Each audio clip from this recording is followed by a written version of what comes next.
Hi. Hello. Welcome. So glad to have you. Does everyone always talk about how cool of an intro that is for your podcast? Every time, and it makes me so happy. So thanks for saying it. My gal Morgan is everything. She does all of those for me, and I actually intentionally never watch your all so I can be pleased and surprised by the music she chooses.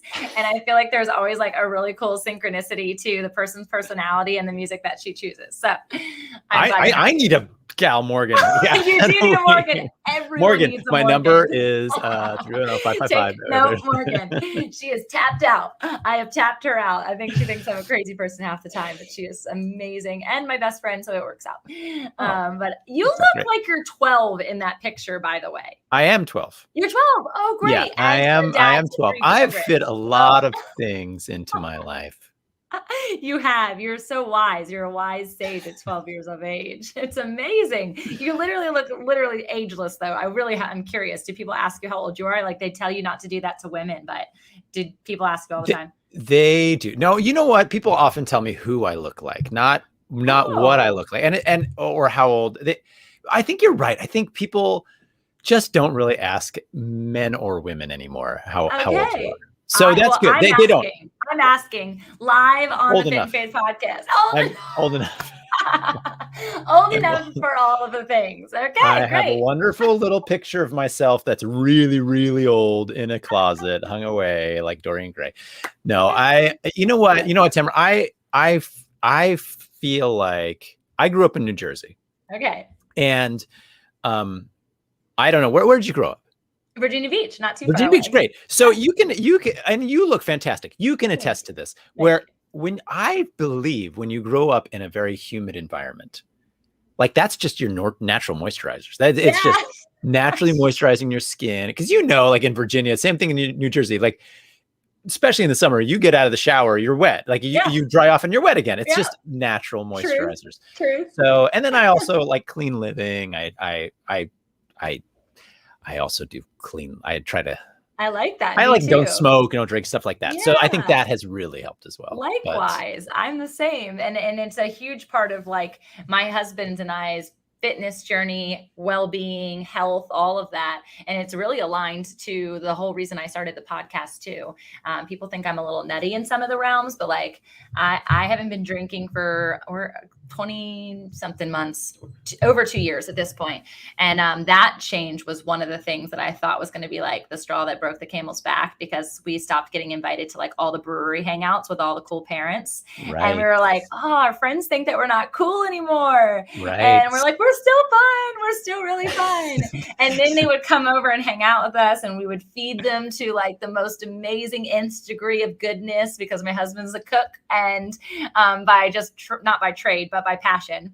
And they would be like, okay, like I get it. I kind of see it. And so some of our friends have stopped drinking and kind of emerged into that lifestyle as well. And not because we force it on people, but it's really beautiful to witness. And I think being immersed in the healthiness, it kind of just like falls out of you, and other people can pick up on it more easily. Tell me about your journey in that. And you're like, listen, you can have a great evening, fun evening, and you'll remember it the next day.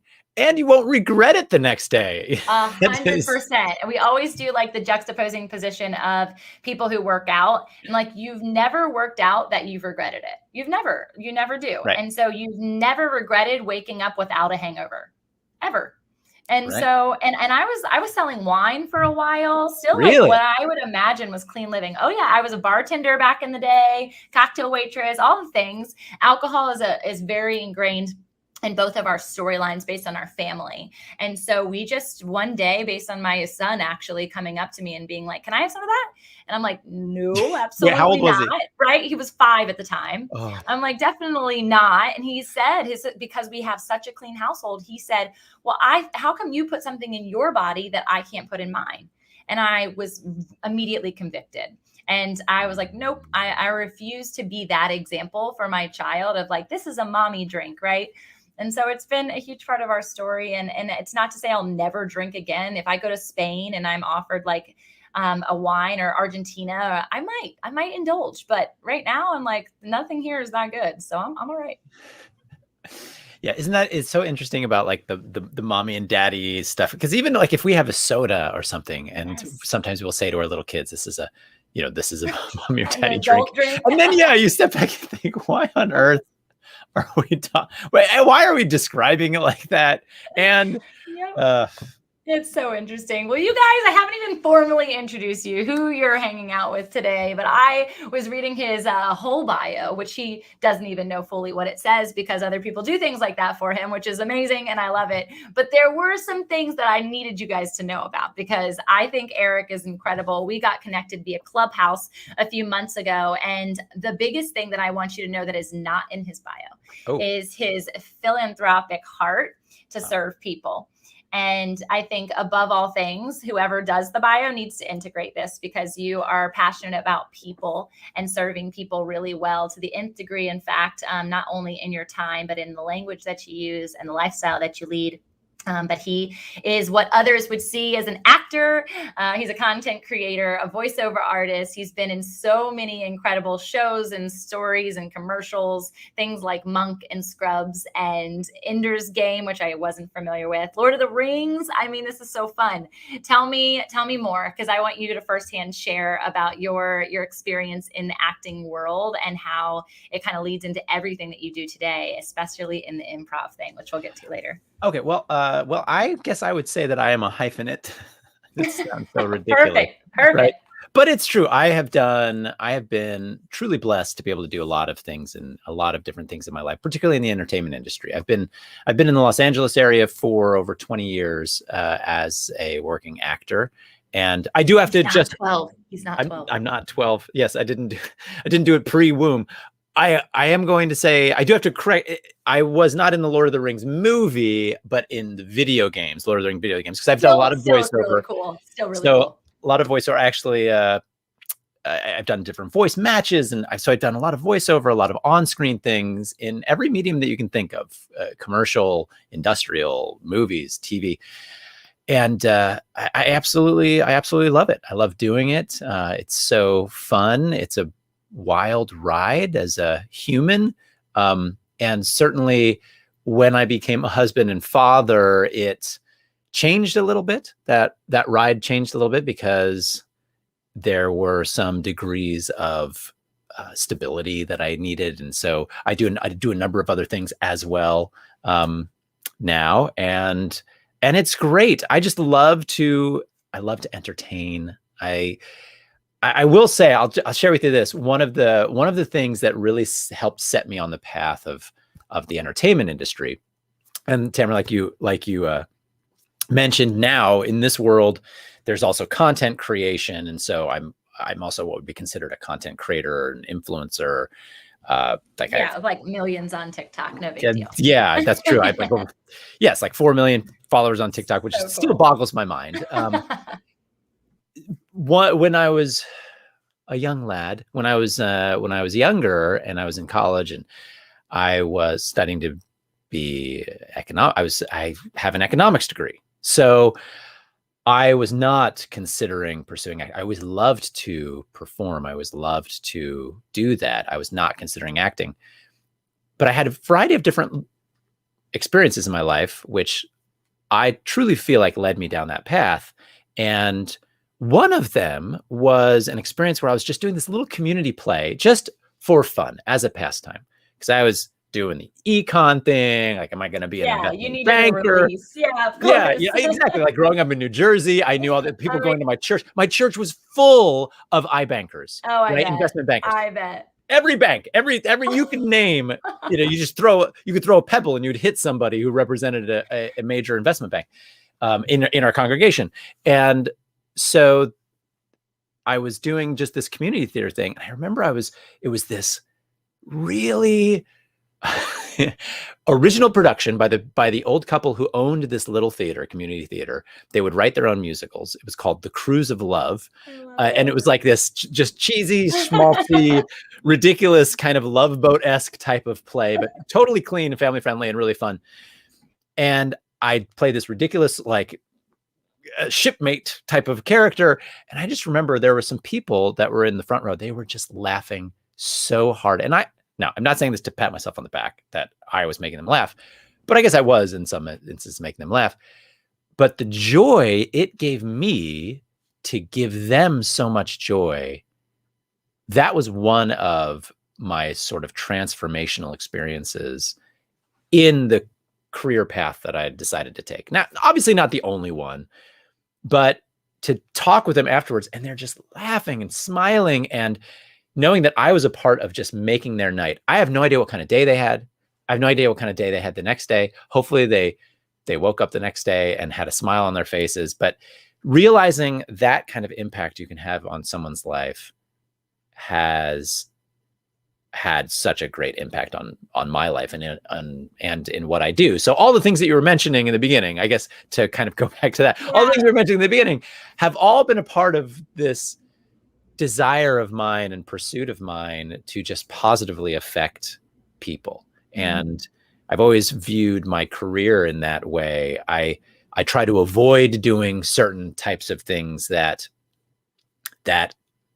don't, I wouldn't want my kids to watch, that sort of thing. And that's not to say that I wouldn't love to play an evil villain, because I would, and I would do it because I feel like art, I feel like art should represent all facets of society. It shouldn't just be fluffy and happy and whatever. It should represent all facets of society.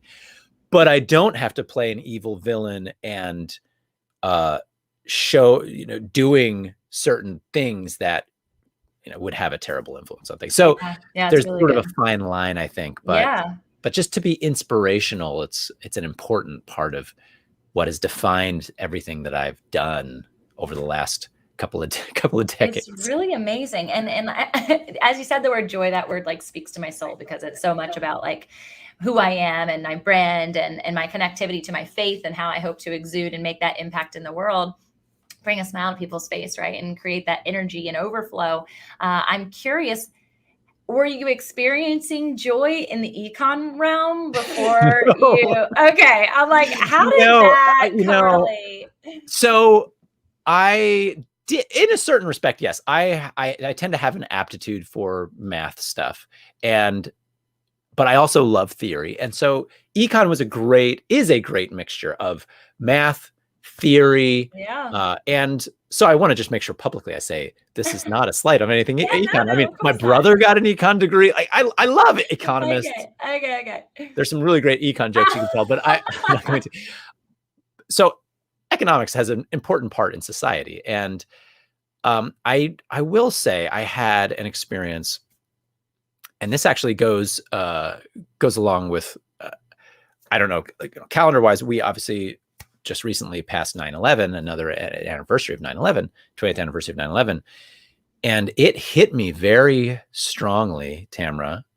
And so I posted on Instagram, but I've never talked about this until I actually posted on Instagram, because I had never really thought about it until this past 9/11. In my life, I had a very strong opportunity to be working in the Twin Towers. And I possibly could have been in those towers if I had not chosen a different career path. and I had chosen coming out of with my econ degree, I had essentially a job offer on the table to work at an investment bank. It wasn't a formal job offer, but it pretty much was. Almost, it was almost a certain deal. And I might have been, or at least had this opportunity to be in one of the towers on that fateful day, but my path was just led elsewhere. And so it's very humbling to think about that. But I'll tell you an experience that I had, to your point. I was in one of the towers in the late 90s, I guess it was 98. And I was talking with an analyst, like a second-year analyst from one of the major investment banks. I was out there on a recruiting trip, interviewing trip, and sitting down with her, and I asked, the normal question of like, what is your day like? Because that's what everyone wants to know about investment bankers and people in the financial. It's like, what is your day? It's like, oh, well, I get up at 5 a.m. I get my coffee, I start working, and like I work on this and this and this and this and this, and then at about 5 p.m., 5:30, I'm done, and my ears immediately perked up, like, oh, that's not bad. And then she goes, and then the second part of my job starts. And then I did it, and then usually I'll be done by like 10 or 11. Last night, I think it was like 11:30. And I just thought, okay, it is what they say. Like that is going to rule your life for a long time. Yeah. And then she said, and then she looked at me very seriously and she was like, but the amount of money that you can make for yourself and for the firm, she essentially just said, it makes it all worth it. And I was sitting there across from her, and I immediately had the thought, that doesn't make it worth it for me. Like that's not worth it. No. And so to that point of like, did it bring me joy? I think the studying of it, I had a lot of fun, and it was interesting and motivating and what is the word I'm looking for? Stimulating. Yeah, stimulating. Yeah. But the end game of it and where I could have gone with it, that was not going to bring me joy, because it did bring her joy, and it could have been her or him. I mean, it wasn't her, but it did bring some of these people joy who these analysts. It did this opportunity to make a ton of money, but essentially to slave your life away. Right.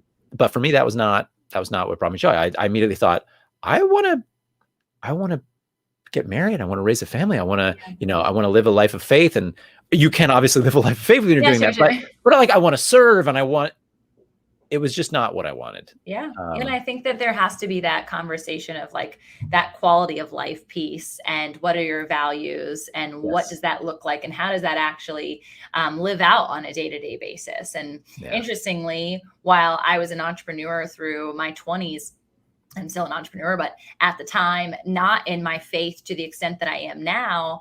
I was really in that rat wheel, 70 hours a week, living dollar sign to dollar sign in my phone when it would ding because I made a sale, ding because I made a sale. I wake up to that. And I know that is freeing to some people, because there's the component of, generational change that they get to make, a quality of life that they never were gifted.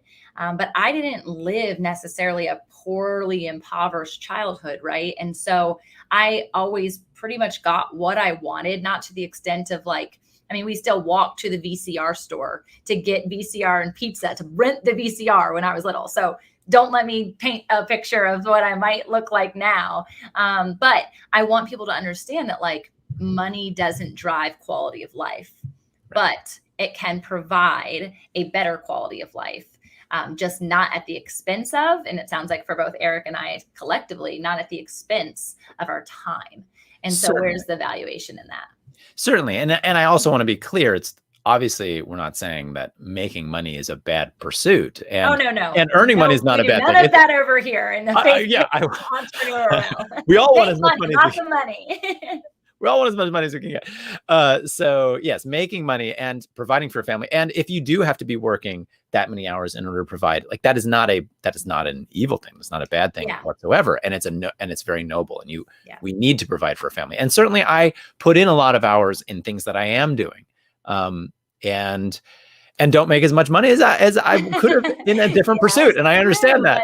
That's so interesting. I mean, I want to bring light to what you shared about the towers before it passes too far, is the knowing that like we have choices at every given day, right? Every given minute of every single day. And I think when we have that ability to be aligned in the fruit of the spirit, or understanding, if you don't know what that means, aligned in your values, aligned in that quality of life understanding, and you're taking honestly the road less traveled. I'm sure if your brother went to econ school and other people in your church had all of this investment banking background, they're like, what are you doing? Like there was a huge, like, hold on, stop, you're going the wrong way on the why, but you just leaned into that. And so I think that there's a beautiful representation. And of course, with the Twin Towers being the fact that it could have been your fate, there's a lot more in store for what God has in your plan. But it doesn't mean that your experience there doesn't create magnificent momentum to the impact that you now in that memory get to continue to make, you know? Well, I appreciate that. Yeah. Yeah. And I, since this is the Fit and Faith podcast, because we're talking about faith, I'm a very faithful person. I'm a very strong Christian, and I strongly believe that I was led by the Spirit to be doing what I was doing. And I remember after graduating college, and I was a singing waiter at a restaurant, Yeah. and my family came out for graduation, and I just remember we went to eat at the restaurant at which it was an Italian restaurant. And I just remember my dad, who was a lifelong chemical engineer, and has worked at one company for his whole entire career, that which is a wonderful mentality, but it's a little bit of a generational mentality, right? Yeah, because not very many people do that anymore. Right. And he was like, so Eric, so does this restaurant require all of its waiters to have degrees in economics? Just that sort of. And he laughed. Poking. Of course. Exactly. That's a So I certainly experienced a lot of that. And I will say, Tamra, that had I not had what I felt like was a spiritual motivation to be pursuing what I started to pursue, because it's not easy. It is not easy for people to pursue the acting world, the entertainment industry. I don't know how long I would have lasted. I don't know how much more difficult that poking, that ribbing by anybody, always good natured and always good humored, obviously. But I think in any facet of our life, when somebody is good naturedly ribbing us about something, it doesn't feel good. And it makes us question whatever it is that we're doing, regardless of what it is that we're doing, whether it's a good thing we're doing or hopefully it makes us question bad things. Totally feel it. Yes. And so I think, and just to go, I don't know if we were going to go here or not, but I was reminded of it when you were talking about the value systems and having a value system in place. Another thing that for actors, and when I say actors, I mean actors, actresses, everybody, it's all encompassing. For people who are in the entertainment industry and also influencers, those who do not have a set of values or a spiritual identity. I mean, I truly believe in that we're children of God. And I have such strong faith in our divine nature. Yeah. But those who don't have some type of value system and self-worth system really, really struggle. Because in the acting industry, particularly, you're getting rejected over and over and over again. You're getting lambasted for things that you do. You're getting critiqued. I mean, I just recently did a project where I did something for somebody, and it was put out there. I'm trying to be as nebulous as possible. So I can tell. It was put out there, and the comments are are rough. Yeah. And it's like, okay, I have to just let it, slide off your back. You have to have as thick skin in this type of industry.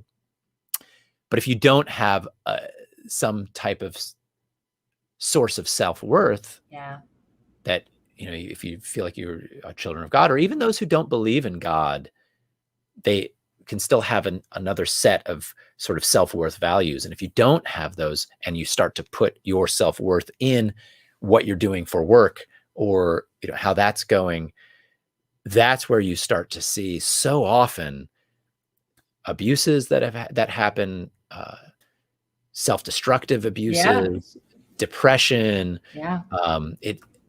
It's rampant. And I will say that my beliefs and what I hold to be true have really helped me, because I can go to an audition, or I can go whatever, and they say no, and I can say, okay, and that's not what defines it wasn't me. meant for me. Yeah, right. Yeah, it wasn't meant for me. That doesn't define me as a child of God. And I can serve others, and I can do things that are truly of worth.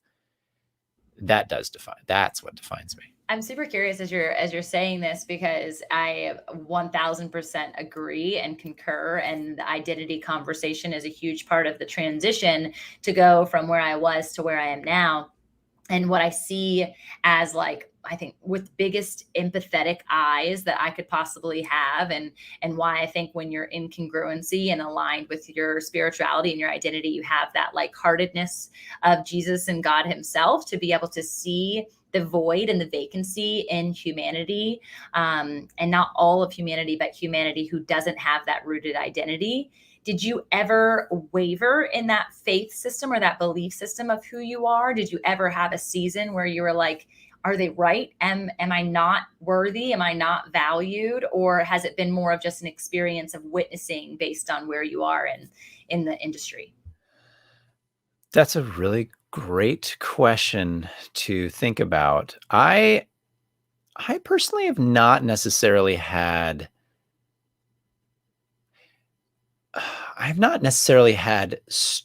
strong or a momentous occasion of doubting my faith.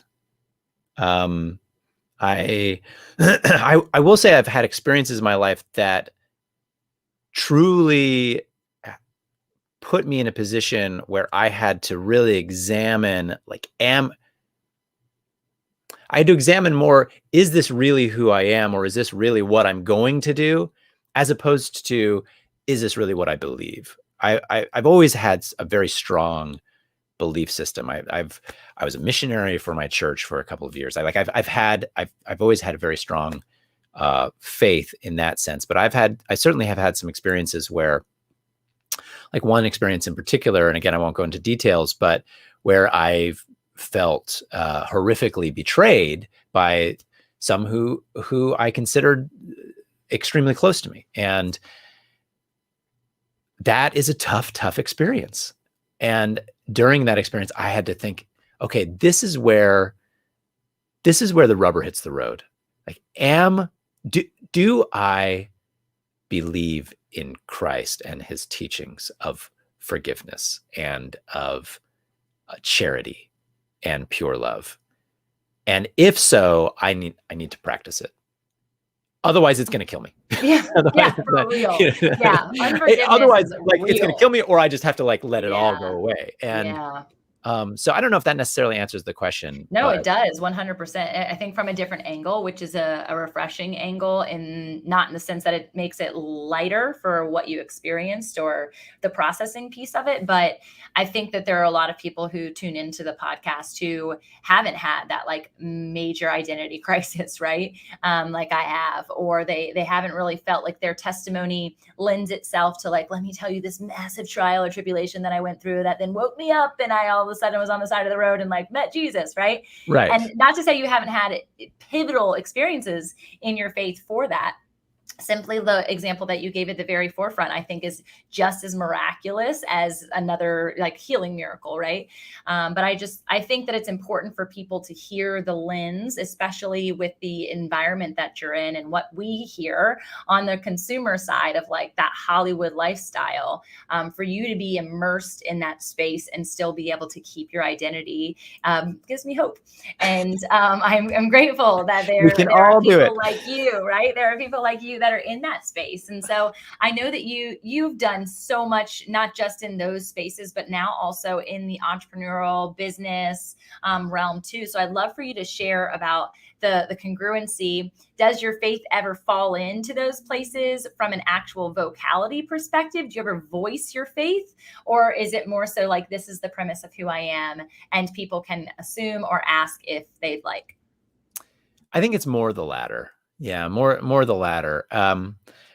And for better or worse, maybe I should get chastised for not doing the former. But I think it's more the latter. I mean, I certainly try to approach a lot of things that I'm doing with just embodying the things that I do believe in, and being that example, and hoping to be a light, hoping to not hide that light under the bushel in that way.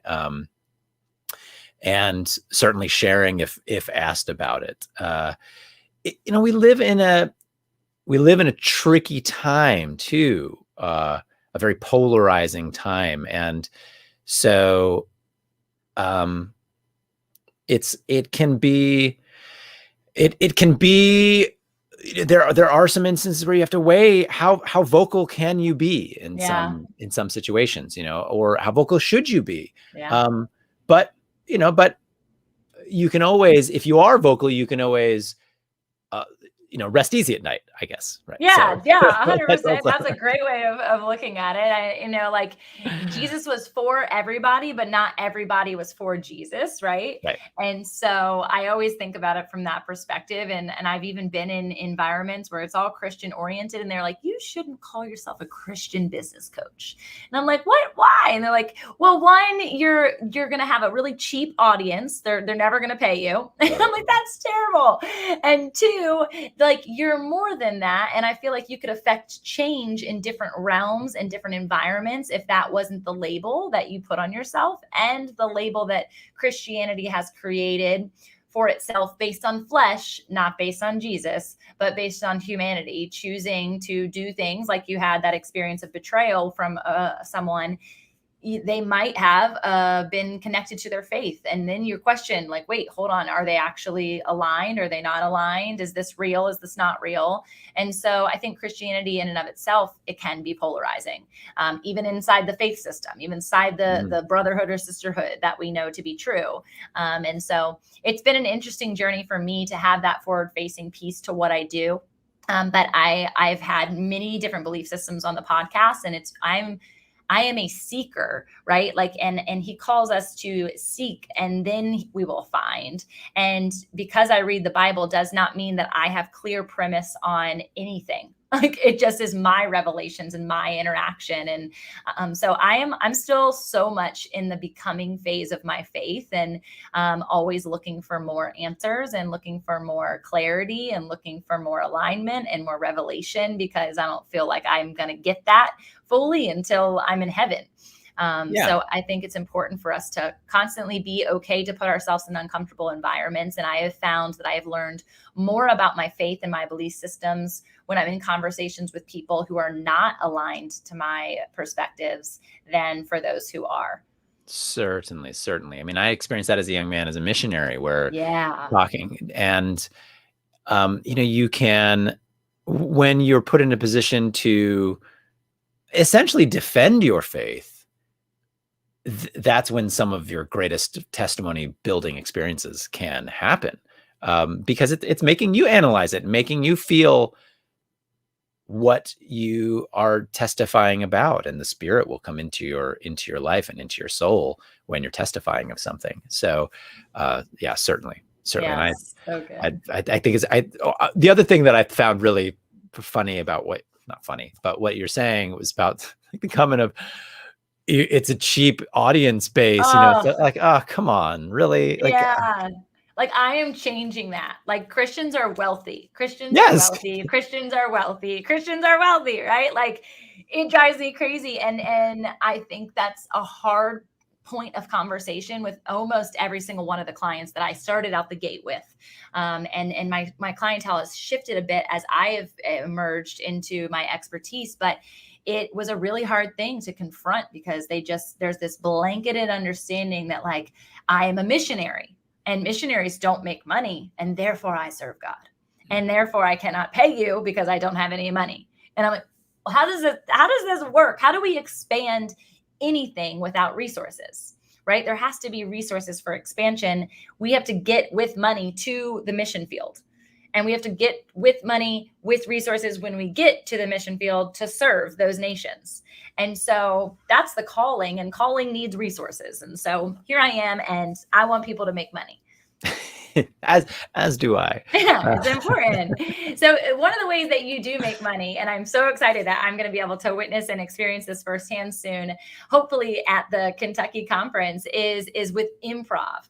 And this was one of the ways we initially connected, because I'm like, this is brilliant. First off, it was still like COVID pop. It's still kind of COVID situation, whatever that is going to look like for the virtual learning experience. But you teaching improv is so interesting to me because, one, I believe that, and even as Christian, regardless of who you are, but the Christian population, we have got to get out of our comfort zone more often. And I think improv propels you into that space. And I also love like theatrical experiences. And even the Rise and Grind show this week with Glenn is all about the greatest showman. And so how do we live a life being willing to utilize improv in what we do, not just on podcasting, within the business world, all of those things? How does that teaching help people unlock like another level of, whether it's self-identity, it kind of goes back to our first conversation, but also like mindset and creativity and teamwork and leadership. I mean, the list goes on. Yeah, you just named all of it. Okay, we're done. Some of the most important. You just named. So that was such a great list: mindset, creativity, teamwork, leadership. That's such a great starting list of where improvisation. And of course, if people don't know what that means, if people don't know what improvisation means, improvisation essentially just means reacting to something without a script, right? Unscripted, if you will. So creating something without planning it. There are a variety of ways to define what improvisation is. And I think a lot of people have seen on TV, whose line is it anyway? And so they're like, okay, that's improv. Just people being goofy and kooky on a stage. Yes, that is a byproduct of improvisation because they are improvising what they are doing. But improv itself, improvisation, and I appreciate you bringing it up, it is something that I do. I've been performing for over 20 years. I've been teaching for about 20 years. I have a business partner, one of my best friends. He's the one who actually introduced me to improvisation over 20 years ago. And he's been doing it for over 30 years and been teaching it as well. And so we joined up to teach it together because we'd been teaching it separately, and now we're teaching it together. We do a little thing called Improv Wizards, where, you know, we try to we demystify improv, take the magic out of it. It's not as magical as people think it is. You can learn it. It's a learned thing to do. Really so cool. The performance improv that you see Wayne Brady and Colin Mocker, all these people, you're like, I could never do that. Right. You can. You totally can. I love and I've seen people, I've taken people from accountants, attorneys, whatever, anybody from any walk of life, and gotten them to get up on stage and actually do it to that. Now, that again is an aspect of improv. But when we look at it in the way that you're talking about it, improvisation is a study. It's you study certain techniques, these tools that you learn that are time-tested tools that help develop certain skills. And that's where it then applies to what you're talking about, leadership, creativity, teamwork, because there are certain exercises, certain skills that you can work on that, yes, will help you when you're trying to do an improv comedy scene on stage. And it's really fun. And I would highly recommend anyone to try that.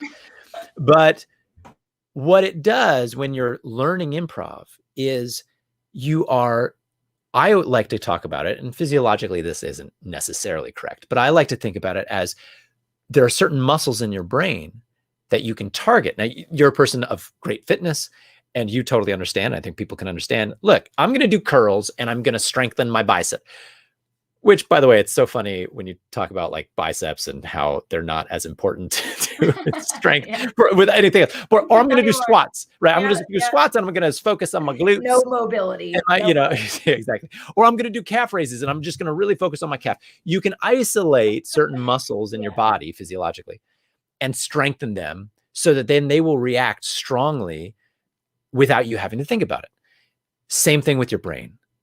You can train certain things in your brain, and you can train your brain to be more creative. You can train it to become more positive. You can train it to be a better teamwork player. You can train it for certain things, for better leadership. You can train it to be more comfortable speaking, improvisationally speaking, or ad-libbing.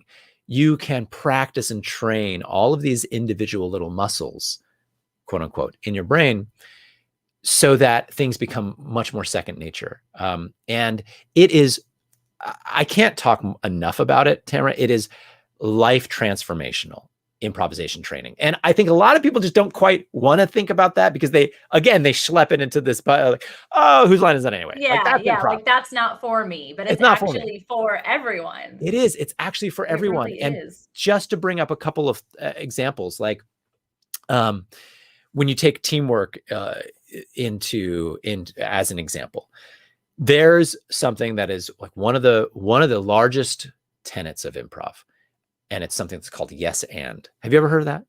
I have, but probably not in this context, so I'm curious. I think you probably have. You might have. Okay. So, but it is an exercise that you can do in improv, and it is a principle in improv where it's the yes and principle, where when someone says something,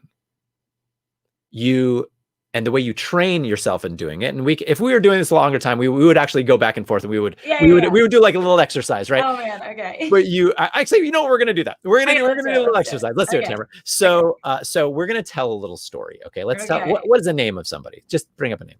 Cooper. Great. Okay. Great. And where is Cooper going? Where's Cooper? Cooper's going to school. Okay, great. So we're gonna tell a little story about Cooper going to school. Okay, and when we tell this story, I'll start it. When we tell the story, every time we say a sentence, we just literally have to start that sentence with yes and.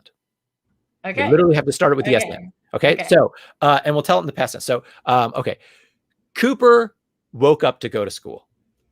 Yes. And then he got dressed and brushed his teeth. Yes. And when he brushed his teeth, he spilled some toothpaste on his shirt. Yes. And he totally freaked out because he is a clean freak. So he immediately got into a tiff and pulled off his shirt and didn't know what to do next. Yes. And his mom walked up and said, Cooper, why are you shirtless right now? We have to go to school in 1 minute. Yes. And then she made him cry because he doesn't like to be late simultaneously. Okay, great. That's all we're going to see. Great. That was oh my gosh, this is my son, and this is totally an everyday experience. So thank you for replaying my life. I apologize. So what was that experience? What was that like for you? I am such a visual learner, so I am literally like putting myself in that experience so that I can see what happens next. It's actually no different, ironically, to prayer for me. Like I'm such a visual prayer with God. Like he deposits a vision. I respond with what I want it to look like. And it's like this back and forth. So it was really interesting and also like restrictive a little bit for me because that's not probably how I would start my sentence, but I loved it. No, yeah. And nobody would normally start a sentence. Yeah, right? But it's great. But that's just an example of some exercises that we do in improv where when you do that over and over, and you can do that on your own, you can tell a yes and story when you're driving to whatever you're doing. Yeah. What you're doing is you're forcing your mind to accept what that person just said. Yes. So you're saying yes. And then building on what they just said. So instead of saying like Cooper woke up to go to school in the morning, and the next sentence could have been, but he decided to stay in bed. And like, okay. But then if the next person says, yeah, but it wasn't really a school day, it was a Saturday. And then you're like, okay, where are we right now? Like, what's going on? We established that he was getting up to go, like, okay. What's going to happen? Like, where can we go? Oh, okay. That's good. instead, when you're kind of forcing your mind into this yes and practicing it, and again, you don't do that in normal life, and you wouldn't do that in normal life, and we wouldn't do that in an improv scene, but you're forcing yourself to accept what somebody said and build on it. Yes, and accept and build. And that works wonders in teamwork and in brainstorming. Another part of what I do, I'm the head of creator development for a company called Collab that works with a bunch of top influencers in the world. And we do brainstorming sessions with them for their content. And when you're brainstorming, when people are brainstorming and they're building on ideas, it's amazing. You can be in a room, and I think we've all been there, when you're doing a and we've probably are guilty of it ourselves. Somebody will put up an idea and it'll get shot down, and it'll be like, nah. Yeah. And all of a sudden, like, you're putting the screech on, and then you have to try to build up that momentum again. Yeah. And it can be very difficult. So just this is an example of improv and learning the yes and exercises. And there's so much more to it that we obviously can't get into, but there's so much more to it. But what you start to do is you start to habitualize yourself to becoming more accepting, to becoming more edifying, to becoming more supportive, to it bleeds into all aspects of your life, professional relationships. Obviously, you're not trying to train yourself to just accept anything anybody says. Right. Take this gun and shoot yourself in the shoulder. Yes. I will shoot it 3 times. Like we're not trying to do that. Right. But I've even seen, and I shared this with somebody just the other day, I was at a wedding of a couple of friends of mine who are actors. And in their wedding vows, they said, I will always yes and you.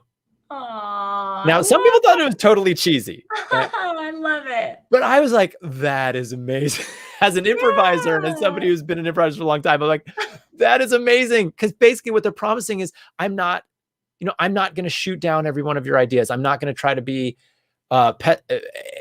antagonistic or contradictory all the time. Instead, I'm going to build together with you. It's really good. I'm actually, I'm going to be ministering a wedding here in a couple of weeks, and I might have to throw that in there because I love it. I think it's so important. It is. And as you were saying, I was putting myself into like team dynamics with people. I was putting myself into conversations, even on Clubhouse, right? Like where there can be this like back and forth tit for tat experience. But I think the building of that, it really creates a momentum of everyone being seen and known. And instead of rejected or that wasn't right, let's try this. And then they feel like they're left on the side of the road as everybody else propels forward.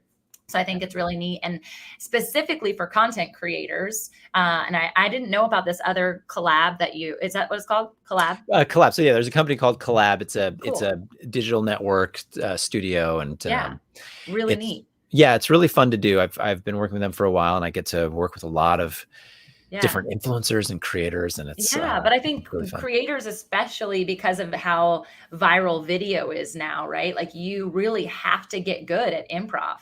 And so it really is for everyone. I think my son specifically would be really rad at it. And so how old is he now? He's 8. He's Cooper? 8. But Cooper's 8? Yeah, Cooper's 8. Great. 8 is great.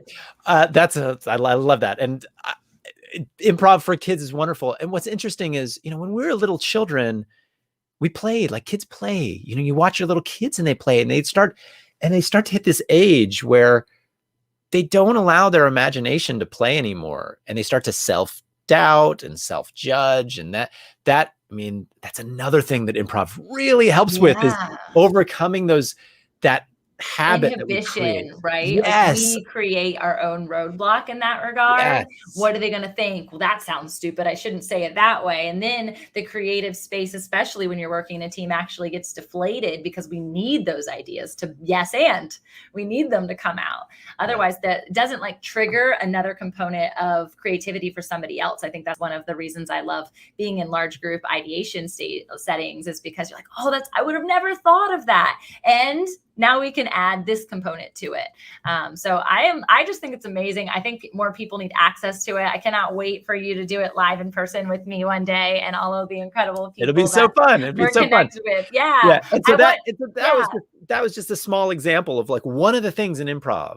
And there's so many others that affect different aspects of your life and improve different aspects of your life. And like you would call them leadership, teamwork. So I absolutely love doing it. And I also love doing it with actors and for actors as well, because improv is critical for actors. But speaking to that, I didn't want to miss the opportunity because it made me think of it earlier. I was listening to Matthew McConaughey's Greenlight book earlier this weekend. All right. Have you? Oh my gosh, yes. Have you listened to it at all? I haven't. Oh my gosh. So obviously it's not improv because he wrote the book, but in it, he's actually taking on the characters of the people who he's writing about inside of his storyline.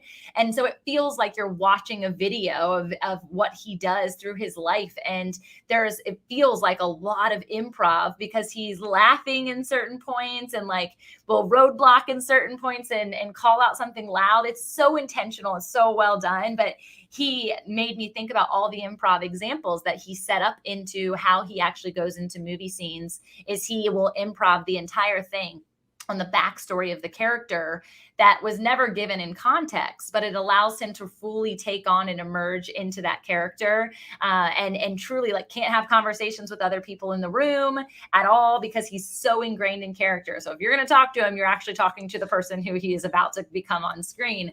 And I just thought that was so unique. And when do we not in the acting world actually play that role? And I think a lot of times people are doing that unknowingly, like they're improving their life into their cookie cutter example of what they're doing. So like, I'm about to walk into wear this hat in the CEO position, and therefore I have to become this way. Yep. I'm going to be a mom right now, so I have to become this way. But I think there is a powerful integration that it could occur with understanding the power of improvisation in our lives consistently, that you get to, yes, and all the components of who you are.